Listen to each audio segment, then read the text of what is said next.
6 chemo और 34 radiations के बाद व्यक्ति की स्थिति कितनी खराब हो जाती है और उसके बावजूद भी जीवन चिकित्सा प्रकृति के माध्यम से रोगी ठीक हो जाता है, ये एक बहुत खुशी का विषय है। और खुशी इस बात की भी है कि रोगी के ऊपर उनकी बेटी ने खूब मेहनत करी है।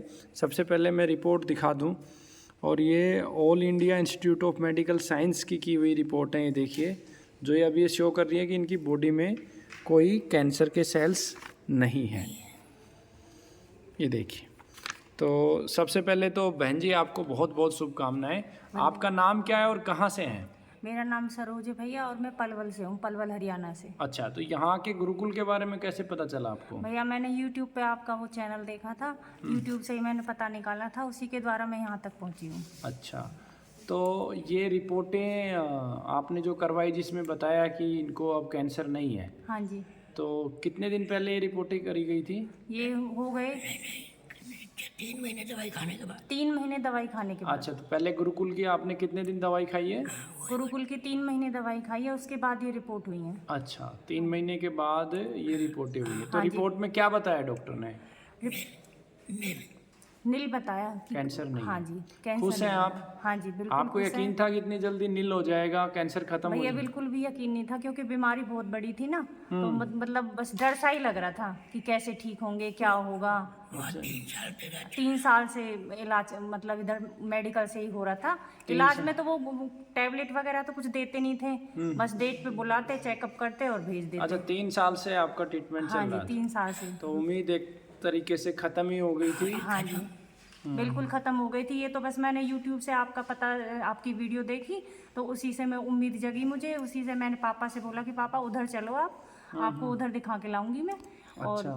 फिर पापा ने मेरी बात मान ली, तो मैं पापा को लेके आई। पलवल में पूरा पता क्या है, कहाँ के रहने वाले हैं आप? अलारपुर गाँव में।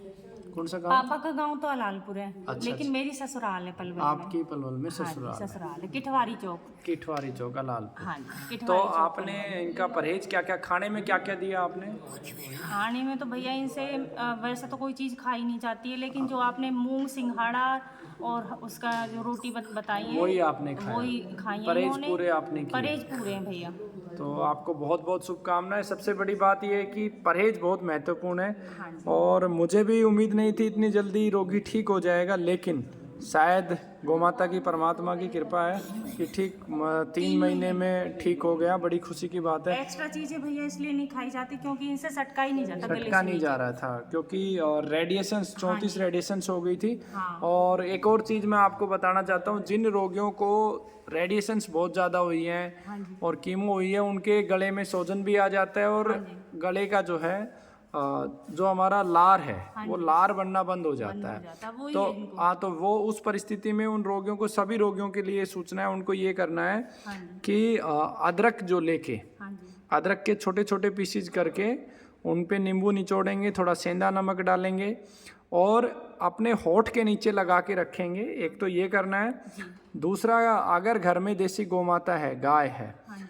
तो आपको एक थाली लेनी है। थाली के अंदर आपको थोड़ा सा दूध और पानी डालना है, खांड डालनी है, हाँ जी। और गाय के पास रख देना है। अच्छा। तो गाय उसको पिएगी। अच्छा। जब वो ऑलमोस्ट पी जाए, थोड़ा सा बचे, वो आप बचा के रोगी को पिलाओ। अच्छा। तो गाय के मुंह की लार जब रोगी के मुंह में जाती है, तो जो रेडिएशन के नेगेटिव इम्पैक्ट की वजह से लार बननी बंद हो गई है, हो गई है, वो शुरू हो वो शुरू हो जाती है।